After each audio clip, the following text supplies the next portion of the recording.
সারা star সিনেপ্লেক্সে কিন্তু অগ্রিম ticket বিক্রি হচ্ছে।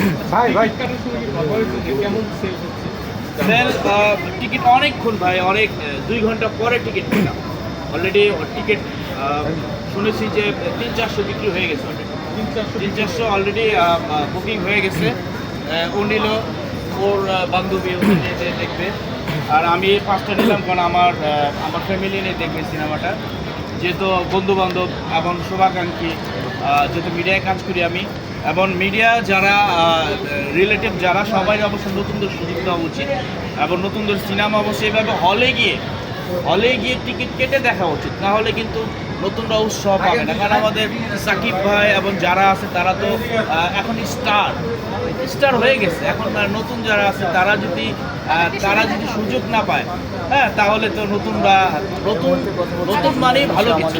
তো আমার ছোট মানুষের সাথে কথা বলেন ভাই, আপনার সাথে একটু কথা বলি যে বড় বড় তুফান, আগন্তুক, রিভেঞ্জ সিনেমা থাকতে আপনারা দুই ভাই বোন মিলে ডার্ক ওয়ার্ল্ড কেন কিনলেন একটু বলবেন? হ্যাঁ, নতুন হিরোর সিনেমা আসলে ডার্ক ওয়ার্ল্ড নতুনদের কিন্তু সুযোগ দিতে হবে। আমরা জানি যে এবার বাম্পার সুপার সিনেমা হচ্ছে তুফান তো দেখবে সবাই।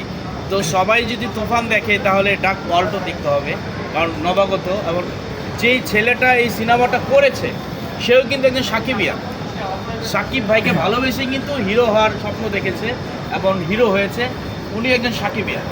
এত ভালো ভালো সিনেমা থাকতে যে আপনার আচ্ছা, এত ভালো ভালো সিনেমা থাকতে আপনার মুন্না খানের ছবি, আপনার মুন্না খানের ছবি কেন টিকিট কাটে? দেখুন, মুন্না খান যে সিনেমাটি করেছে ডার্ক ওয়ার্ল্ড, এই সিনেমাটি কোনো অংশ দিয়ে কোনো দিক দিয়ে কম নয়। এই সিনেমাটি দেখলে মনেই হবে না যে এটা মুন্না খানের সিনেমা, মনে হচ্ছে যে দ্বিতীয় সাকিব খান চলে আসছে, দ্বিতীয় সাকিব খানের সিনেমা দেখতে যাচ্ছি আমরা। আপনারা যে টিকিট কাটছেন, এটা মুন্না খানের ট্রেলার কি আপনি ছবি দেখেছেন আপনি? হ্যাঁ, অবশ্যই দেখেছি, আর খুব ভালো লাগছে। মনে হচ্ছে যে দ্বিতীয় সাকিব খান এসে, মানে সাকিব খানের একটা মুভি দেখতেছি, বা সাকিব খানের ছোট ভাই মুন্না খান, এরকম লাগছিল। কি এমন দেখলেন? অনেকেই তুফান রিভেঞ্জ, আপনি ডার্ক ওয়ার্ল্ডে কি এমন দেখলেন একটু সাকিব বলবেন? খান অনেক আগে থেকেই, মানে সে একজন সুপারস্টার, সে তাকে বাংলাদেশের প্রত্যেকটা লোকজন চিনে। হ্যাঁ, তো তার সিনেমা প্রত্যেক হলে চলে, তাকে সবাই চিনে, আর তার সিনেমা মানে সবসময় এভাবে দেখা হয়। কিন্তু আমাদের মুন্না খান যার যে প্রথম সিনেমা করেছে, এটা তার প্রথম সিনেমা হলে চলতেছে, এই জন্য আমাদের মানে খুব আনন্দিত যে আমরা তার সিনেমাটা দেখবো। আর তার সিনেমার যে ট্রেলারটা আমরা দেখেছি, এটা খুবই ভালো লেগেছে। মনে হচ্ছে মানে সিনেমাটা দেখে মনে হচ্ছে যে আসলে দেখে খুব মজা পাবো। আচ্ছা, আপনি বললেন যে দ্বিতীয় শাকিব খানকে আপনি দেখলেন, ট্রেলার দেখে সেটাই মনে হয়েছে। হ্যাঁ, ট্রেলার কি এমন আছে যে শাকিব খানের সাথে তুলনা আসলে সাকিব খান যখন মারপিট করে, সাকিব খানের সিনেমায় কিন্তু আমার অনেক ভালো লাগে, কারণ সাকিব খানের এক একটা ডায়ালগ, একটা মারামারির এক একটা সিনেমা আমার কাছে অনেক ভালো লাগে।